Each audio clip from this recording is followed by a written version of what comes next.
proceed to stand.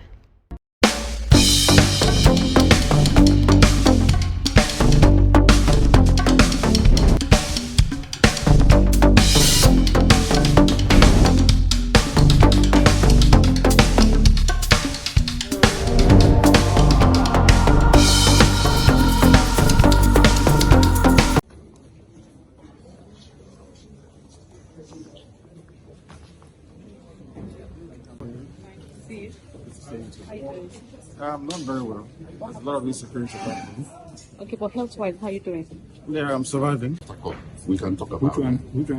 We're here for the judicial proceedings.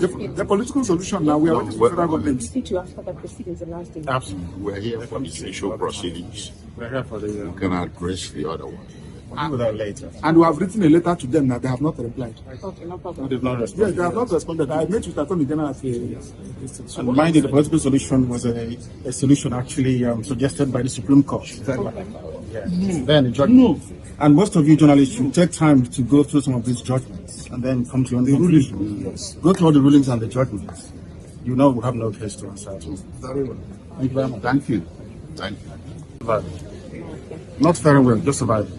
So, quick question. The last time you were in court, you talked about after court settlement, you wouldn't mind. So, has that made any progress towards that regard in terms of my lawyers have been about to actually tell you that. But you've been able to meet with them after that particular day. Have you dealt with this very issue? No. Which one? To what she has asked earlier. Just Binta is known that she is one of the senior judges in this court. Yes. What if, And I have respect and love for her. She knows. what if this case comes back to her? Because she said no other It is not possible. This persecution of the Igbo people, this orchestrated, almost global persecution of the people, stops with me. It cannot happen. It can never happen. That is why we do what we do. That is why I do what I do. I am campaigning for the freedom of my people because of the persecution that we are facing. Yes. It's as simple as that. Nothing more, nothing less. Thank you very much. You will understand the virtuousness, the emptiness of all the charges against me. Okay. They kept switching the charges. Yes. They said I committed this crime in England, isn't it? Yes. I made a broadcast in England. Yes. And in 9 charges leveled against me, this place where I committed this crime was London, United Kingdom. Yes. When my lawyers came to see me, I had a defense. discussion with them about how I'm going to defend myself.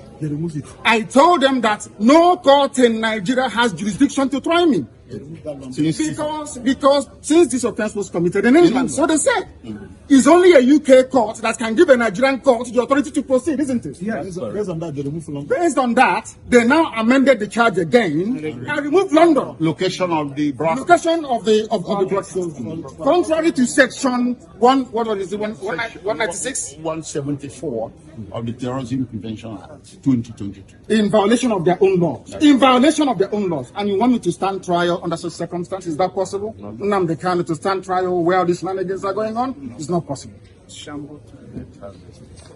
Because Don't take time to actually study some Yeah. of these rulings and judgments. Go and study. In fact, I'll give you. Bring the envelope. Bring the envelope. To use my name to gain relevance. I don't want it. I don't want any killings, no kidnapping. All this nonsense are alien to us as a people. I don't know where these animals came from. They are taking advantage of the fact that I'm in detention. But it will soon end. They know what IPOB stands for. IPOB is one family. Any idiot trying to leech on IPOB, trying to use the name of IPOB, trying to subvert the will of the people, our principles and our core values, that person has a lot to contend with when the time comes. You can run, but you can never hide. You can run and hide and be talking all manner of rubbish, but one day we will catch up with you. You see the level of resistance that came from Nnamdi Kanu while in the court. Nnamdi Kanu has to ask his own personal lawyer, the IPOB lawyer representing him in that matter, to sit down and allow him confront Binta Nyako for the first time. And the lawyer has to sit down, and Nnamdi Kanu, confronted the man.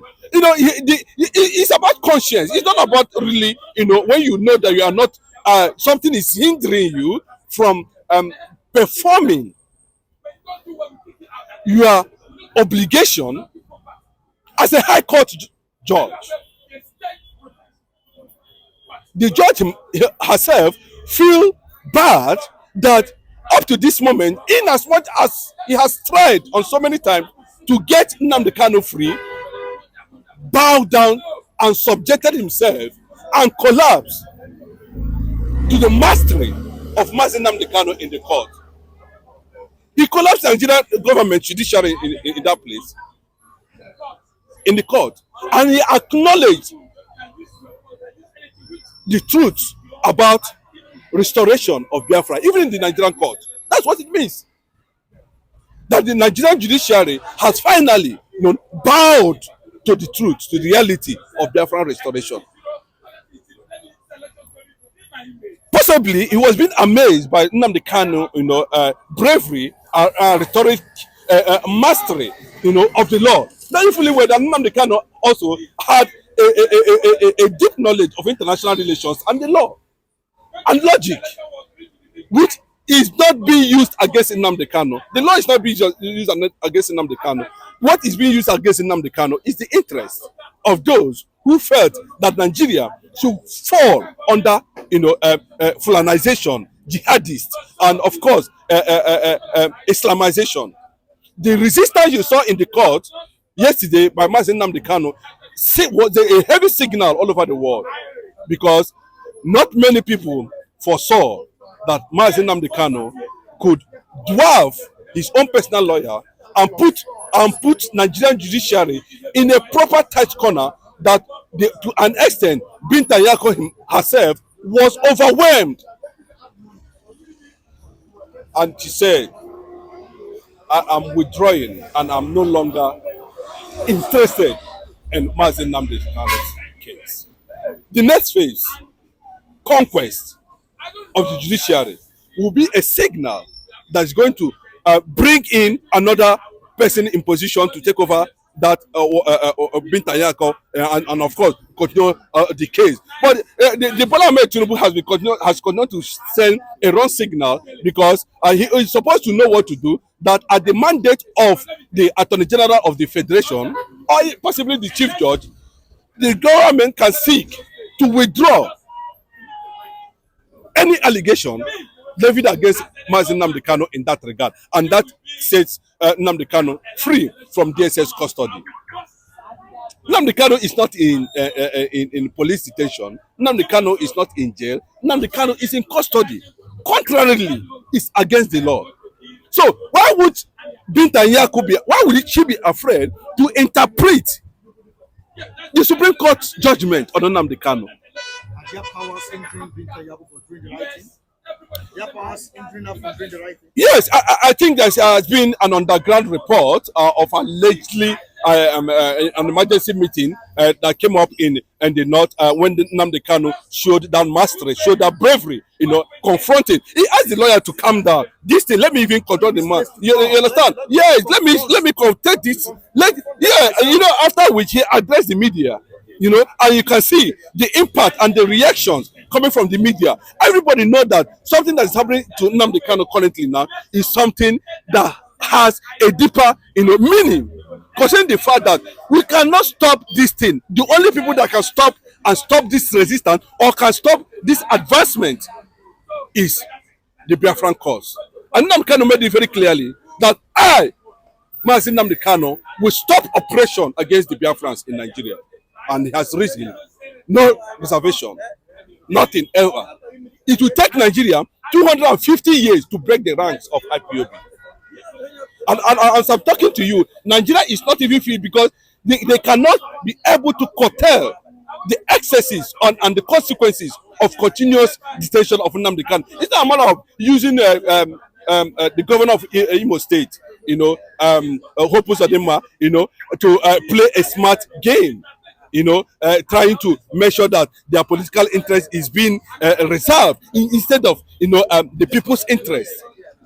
But the Biafranist movement globally outside Nigeria has already gone beyond some of these things that's been played out. But the good factor is that they know that they didn't know that holding Nnamdi Kanu, has a different interpretation at the international stage, at the global stage, where we see the Speaker of the Free World, Mike Johnson, the Speaker of the United States of America, acknowledging Biafran Charter. We saw what happened at the AU when Simon Ekpa presented a Biafran Charter to the AU, and how one Ayo Idowu, a Yoruba woman, was struggling to step down that process in the AU. But that notwithstanding, we're seeing the Chinese government, we're seeing so many countries, Canada and the rest of them, acknowledging Biafran Charter.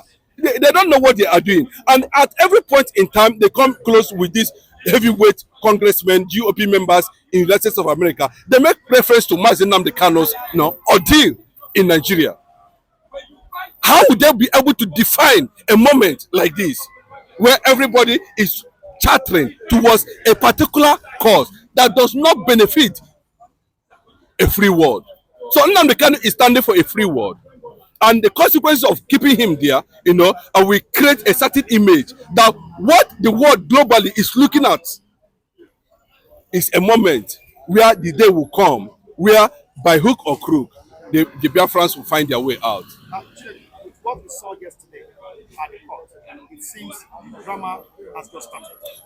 Of course, the consequences is going to fall on the APC government and Bola Ahmed Tinubu, because it looks like him too,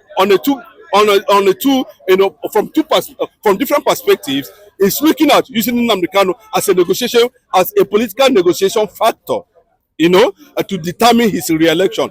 Secondly, the northern political bloc who masterminded the illegal kidnap of Nnamdi Kanu from Kenya is also watching Bola Ahmed Tinubu movement and body language towards towards how he intends to release Nnamdi Kanu, and the continuation of the hidden agenda. Nigerians know the hidden agenda.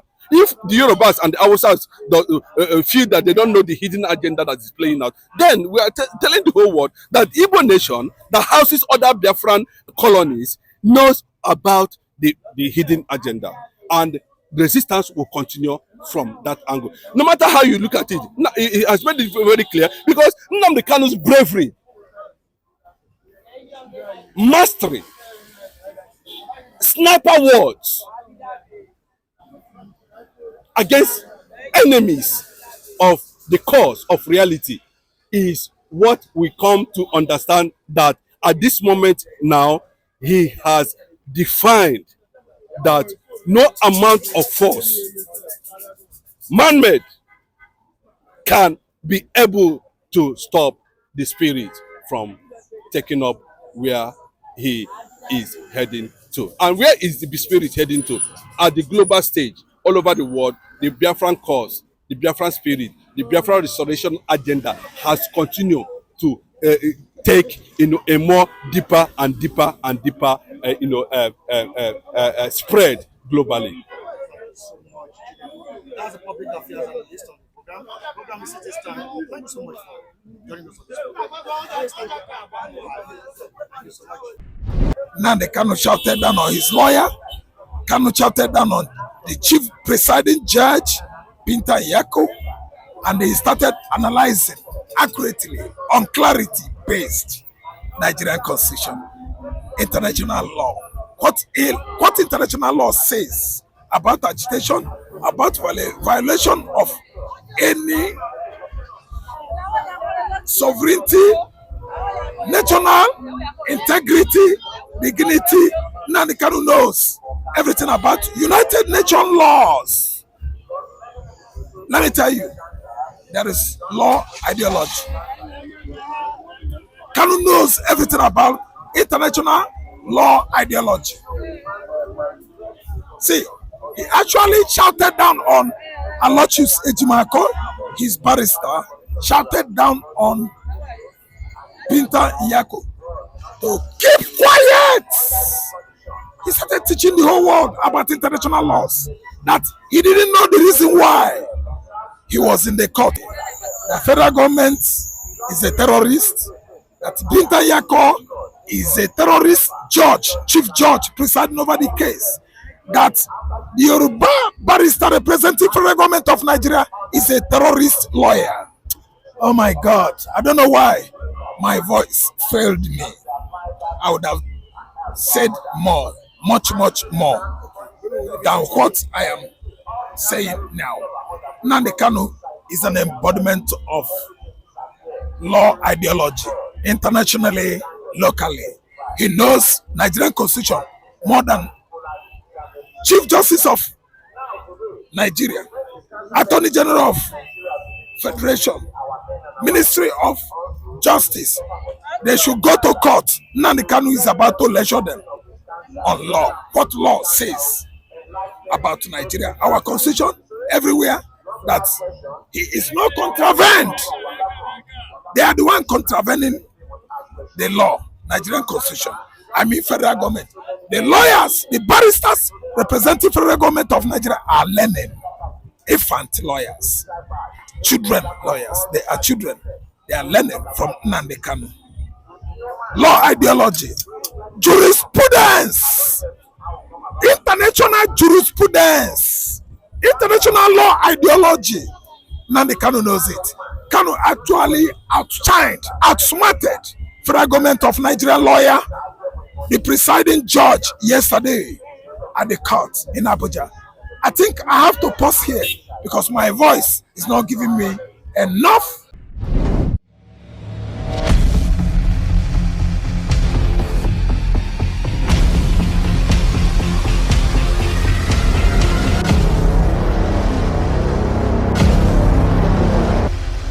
City Stand.